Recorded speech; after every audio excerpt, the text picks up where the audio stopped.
Okay, we are focusing on Chapter 7, Researching Your Topic.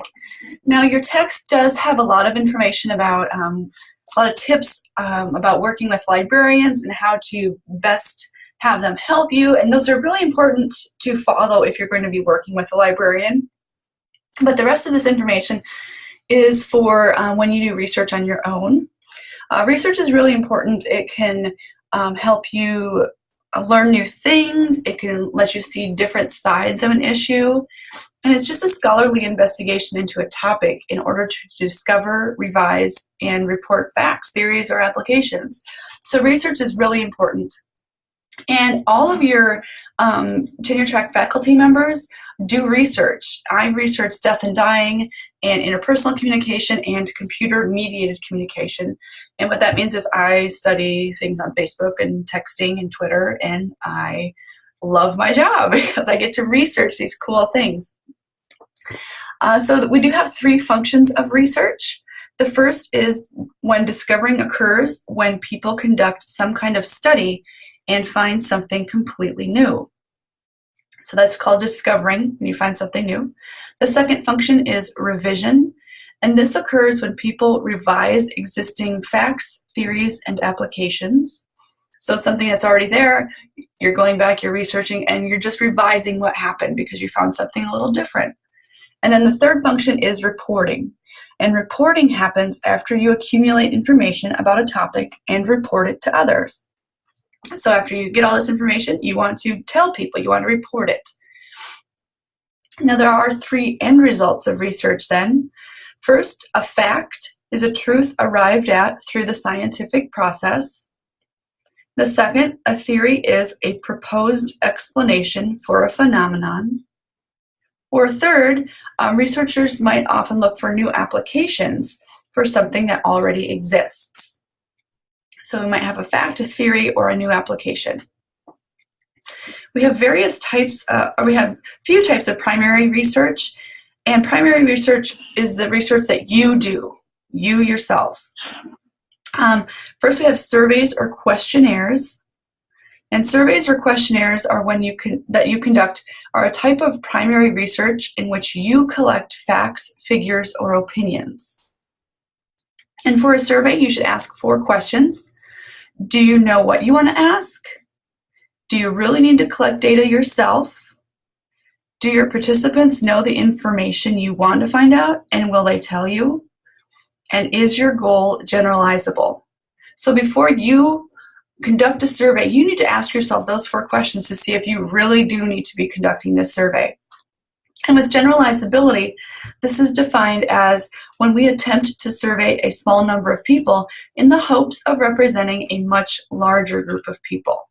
And what that means is maybe the opinions of these 10 people, is that really what the opinions of 200 people would look like? Is it generalizable? Is it representative? The second type of primary research are interviews. And the interviews you conduct are another type of primary research. An interview is basically a conversation where the interviewer asks a series of questions aimed at learning facts, figures, or opinions from one or more respondents. And this differs from a survey because an interviewer can ask follow-up questions in order to gain understanding, greater understanding. So surveys are sort of set, questionnaires are sort of set, but interviews are a little bit more flexible. So those are the types of primary research. Now we have secondary research, and this is probably what you're going to be using more so. Secondary research is research carried out to discover or revise facts, theories, and applications, but is reported by someone not involved in conducting the original research. And you often report the results of someone else's primary research. It's secondhand information, but in this case, it's still okay to use. We also want to cite sources correctly. And the text talks a lot about citing something in a different source. So if you refer to a study cited in a book by Malcolm Gladwell, you want to cite both Gladwell and the study that he cited. And a citation shortcut would be unethical. So if you omit Malcolm Gladwell, who reported that primary research, you're cheating him and misrepresenting the source you're using. And so if you steal one of his sources, it's kind of like you're stealing part of his work, and that's unethical. So you really need to be careful when you're citing your sources. Use great care when citing sources so you don't plagiarize intentionally or unintentionally. Next, we'll talk about developing a research strategy. You can kind of think of your research as a map that has your speech as the final destination, and then it has various steps you need to take along the way. In your public speaking class, the time you have is fairly concrete. Like we have the set guidelines that, for how long a speech should be. But the moment that the instructor gives you the speech, well, and they're all online at this point, so the clock's ticking. You can start working on any of those speeches at any time. So you do need to be aware that your research time will be significant. As you develop your speech, you might realize you want to address an issue that didn't occur to you earlier. So you might have thought of something new or come across something new, and maybe you want to include that as well. Or maybe you're missing a key piece of information that you need, and that'll take some time to find. You might need to meet once or twice with a research librarian, and we do have really fantastic librarians here. And you still have other steps to pursue once your research is done. Just because you're done researching doesn't mean your speech is done, which leads to the speech preparation time. This is the time you devote to sitting down to develop your speech, develop your visual aids. And a common rule of thumb is to do 1 day of speech prep per 1 minute of actual speaking time. So some of your speeches are maybe 5 minutes. That's 5 days of prep. And that's just because sometimes things can go wrong, both in the speaking and in the development of the speech. Then we have practice time. And practice means actual out loud rehearsals. If you read over your speech or go over it in your mind, it doesn't produce the best results. And you'll do best when you become comfortable with the text of your speech and also with the actual presentation. And so you just want to keep practicing and you'll feel more comfortable. You also need to determine your needs. So once you have a general idea of your needs for the speech, you want to ask yourself a series of questions. You want to say, what do I personally know about this topic? Do I have any clear gaps in my knowledge of the topic? Do I need to conduct primary research for my speech? And then what type of secondary research do I need? Do I need research related to facts, theories, or applications? And that'll help get you started. We have a variety of resources available, and we'll go through each of these. So first we have non-academic popular press books. Many of these are written at a 6th to 8th grade reading level, and actual information in them tends to be limited, but they do appeal to a general audience.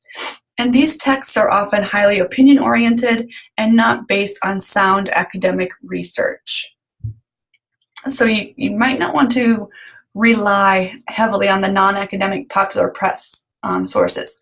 I will say that the popular press sources are great for those anecdotes, those short narratives, maybe a little case study. That's where those come into play, and those are helpful. Some common non-academic sources, non-academic books are one. We have, and you can go with those at various types of libraries. We have physical libraries, we have electronic libraries.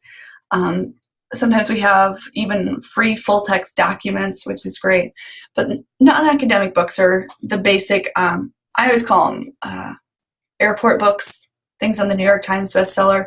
Some of those are academic, but mostly they're non-academic, easy reads. A second type of non-academic source is the periodical. And these include general interests like the New Yorker, People, Reader's Digest. It can also be kind of special interest periodicals for a narrow audience, like Business Week, Popular Science. Sports Illustrated would be a special interest periodical. So that's what you can tell people if you're reading Sports Illustrated. You're saying, oh, no, I just have a special interest periodical that I'm reading. Newspapers and blogs are also non-academic sources. And a lot of colleges and libraries subscribe to several newspapers. And I know that we subscribe to several newspapers electronically. So you can check those out through the Lovejoy Library website. And many blogs are reputable, but most are not. And again, I like to use blogs as more case studies, narratives, just kind of give an example so the audience can see it, but I don't cite them as experts. A third common non-academic source are the encyclopedias. And online encyclopedias can be useful in finding general information, but might not provide the depth that you need. And you do need to be aware of using open source references like Wikipedia. And this is because it can be edited by anybody, and therefore it can contain errors, biased information. And so for this class and probably in life, never, ever, never, ever, ever use Wikipedia as a source. Ever. Never, ever. Never, ever use Wikipedia as a source. If you use it as a source, you're instantly discredited. You sound like you don't know what you're talking about. You sound like you didn't actually do research.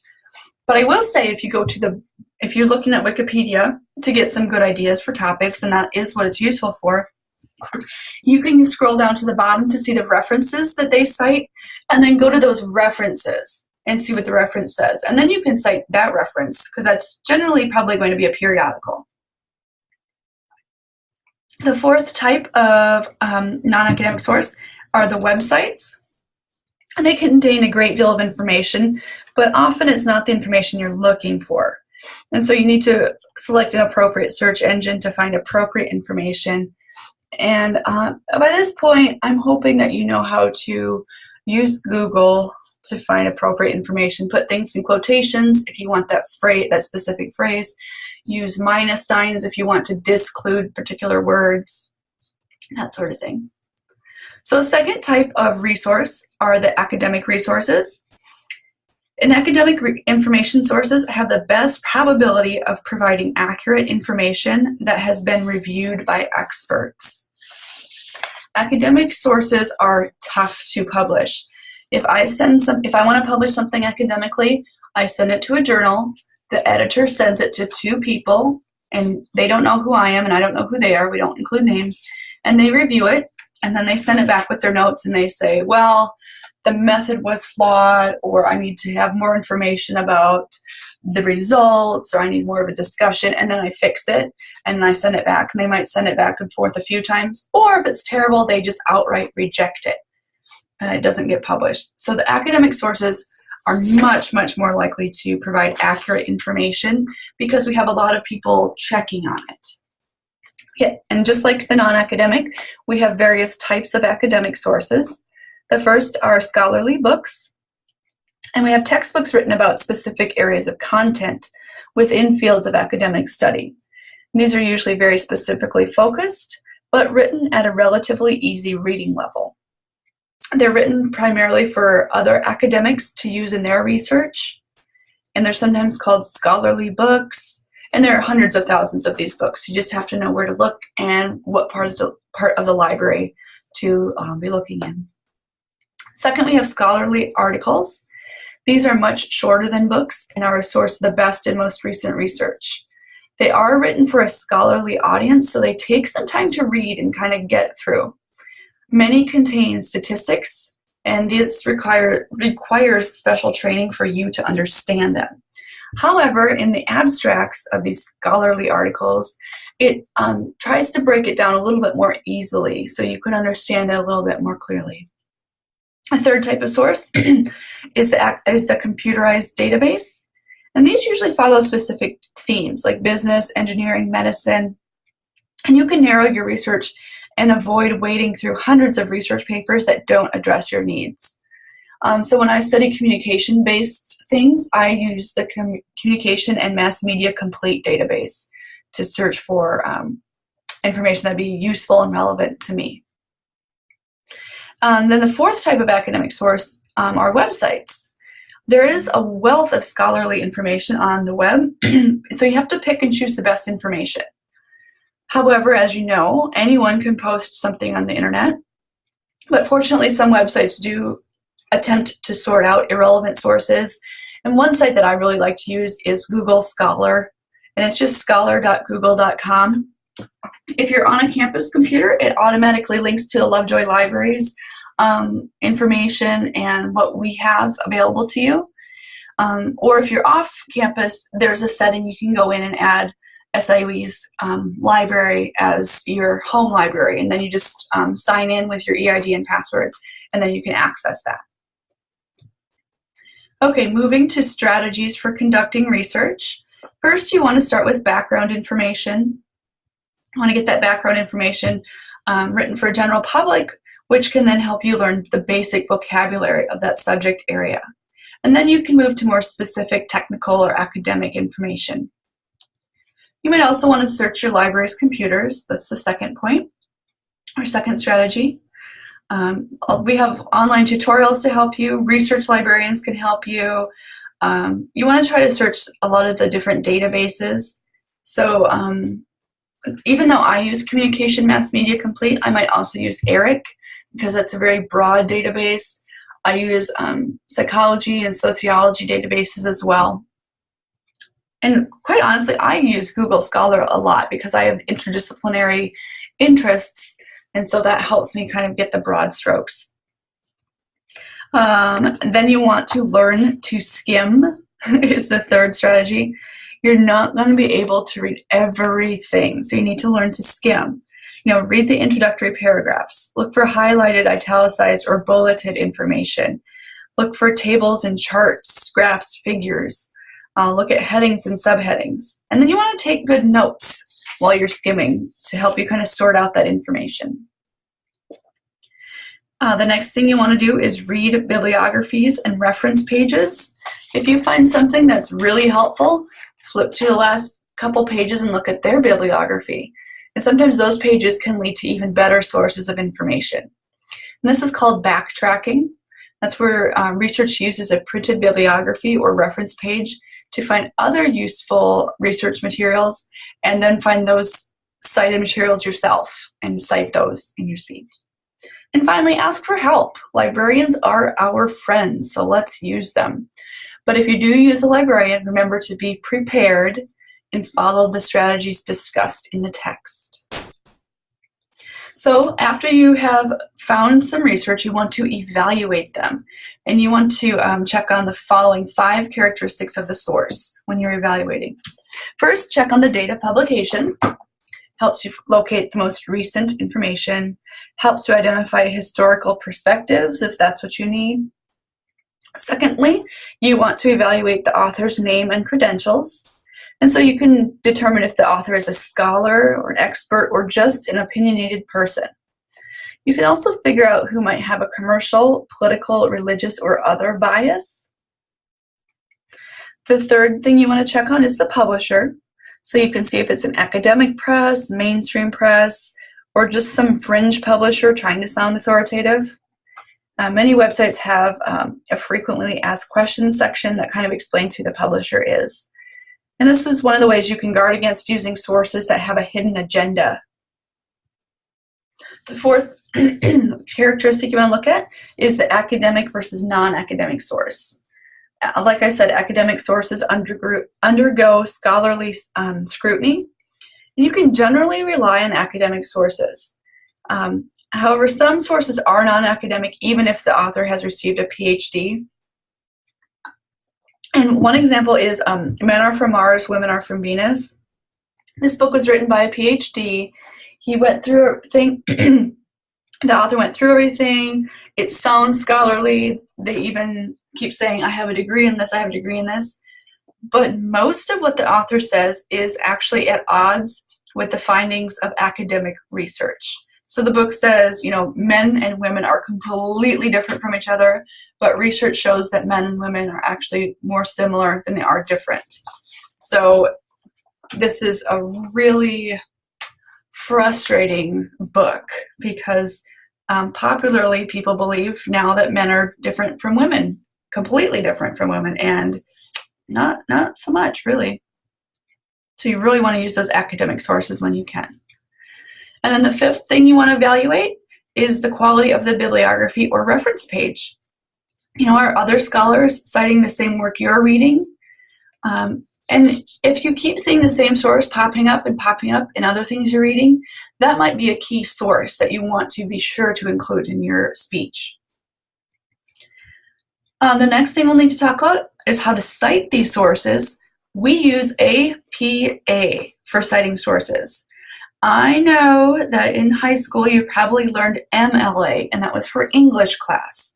APA is the American Psychological Association's reference style, and that's what we use because we're closer to psychology than we are to English or modern language, which is what MLA stands for. The book goes into great detail using APA.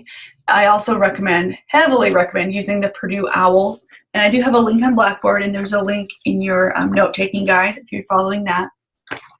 I do not recommend using other online citation creators because you still have to go back and fix things. Sometimes they leave things out. Sometimes they're on the 5th edition of APA, and we are now on the 6th edition. Then you copy-paste it, and the font is wrong, the font color is wrong, the formatting's off. It's just a train wreck. So it's just easier if you visit the Purdue OWL, you look in your textbook, and you figure out how to cite things yourself. Now, when you're citing sources in a speech, we've talked about this previously, you can either paraphrase it, which is when you take the main ideas from a source and summarize them using the speaker's own words and phrasing, or you can use direct quotations, and this is citing the actual words from the source with no changes. Now, when you cite them, you want to set up your audience to receive the citation. So you want to make a general statement that causes the audience to expect more specific information. So one example is, workplace bullying is becoming an increasing problem for U.S. organizations. So then you deliver the source of information, whether you've quoted it directly or paraphrased it, and you do this by citing the author or authors. If there's more than one author, you do need to cite all of the authors up to 6. And this is either the individual or the group. So you might not just have authors, you might have entities. So the USDA said, because that's an entity. Then you want to provide the title of the study, scholarly paper, podcast, whatever. You want to get that title in there. And then explain what you're citing. Make sure the audience understands what you're supporting by citing the source. So you set up your audience, you make a general statement that causes the audience to expect more info, then you deliver the source of that information, and then you explain what's being cited. You kind of point out how it's related to what you're talking about. Now that we have all that, of course, we need to talk about ethics. Ethics is a huge thing in public speaking. The first and largest ethical issue related to using sources is plagiarism. And this is taking someone else's work and passing it off as your own, either intentionally or unintentionally. You can't just list your source on your works cited page and call it good. You have to clearly tell your audience where you got each piece of your information, right? And so that's in your speech and on your outline. You want to do your own work and use your own words. Now, if you're quoting something, that's fine. Make sure you cite it.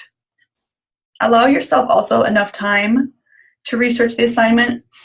If you get into a time crunch, you are more likely to plagiarize. So don't do that. I'm also telling you, we use the Turnitin software, and so you're turning in all of your outlines, and they compare outlines against each other, against the whole huge student repository, to see if you are taking from other people's work, to see if you're copying complete outlines. We'll be able to tell. So please just do your own work and save us all a bunch of time and headache. You do want to keep careful track of your sources. Nothing's worse than finding some great information and then going to cite it and realizing that you didn't write down where that information is from. So keep careful track of that. And with that, take careful notes. Be really systematic so you don't plagiarize. And if you use an idea, quotation, paraphrase, or summary, credit the source. You need to credit the source. You also need to learn how to cite sources correctly, both in the body of your speech and in your works cited or reference page. You cite your sources within the speech because otherwise your audience won't know whether you did actual research or not. You want to paraphrase carefully as well. Oh, sorry, I skipped one. You want to quote accurately and sparingly. Your speech should not just be a string of quotations. And we've talked about that before. Next, paraphrase carefully. Make sure you're still accurately conveying the meaning of the original researcher. You want to paraphrase instead of direct quoting, so that it's not just a lot of quotations strung together. But paraphrasing, you still want to maintain the spirit in which that quote was given. You don't want to use patch writing or patch speaking. And this is mixing several references together and rearranging quotations and paraphrasing, because that's still plagiarism. You're just taking other people's stuff and putting it together in a different way. That's still plagiarism. You want to summarize, but not auto-summarize, right? And don't rework another student's paper or speech or buy paper mill speeches. We will find out. We always find out. And this is plagiarism. So don't do it. The next ethical issue is academic fraud. And this is similar to plagiarism. This is just passing off someone else's work as your own. And so this is when you take your friend's speech outline and present it as if you made this outline. We have over 800, 900 students taking this class, and you're all using Turnitin. And so we will be able to tell if that's what you're doing. So don't do that. Also, don't mislead your audience. If you know your source is biased and you use it anyway without telling your audience, you're misleading and manipulating your audience. So you want to avoid that. You also want to give author credentials. You need to know the author's qualifications and pass those qualifications along to the audience so they can accurately evaluate the author or your source. And finally, you want to use primary research ethically. So this is when you do your own research. If you tell your survey participants that the results will be anonymous or confidential, keep that promise. And we have to respect the privacy of those who contribute to our research. When I do research, I have to submit it through the IRB, which is Human Subjects Board. They go through my protocol and they make sure that I'm not harming anybody with my research, and they tell me what I can and can't do, because it's such an important topic. So that was a really thorough covering of Chapter 7, researching your topic, because it is such an important aspect of your speeches. Give yourself enough time to do the research properly so you don't get yourself in trouble at the end.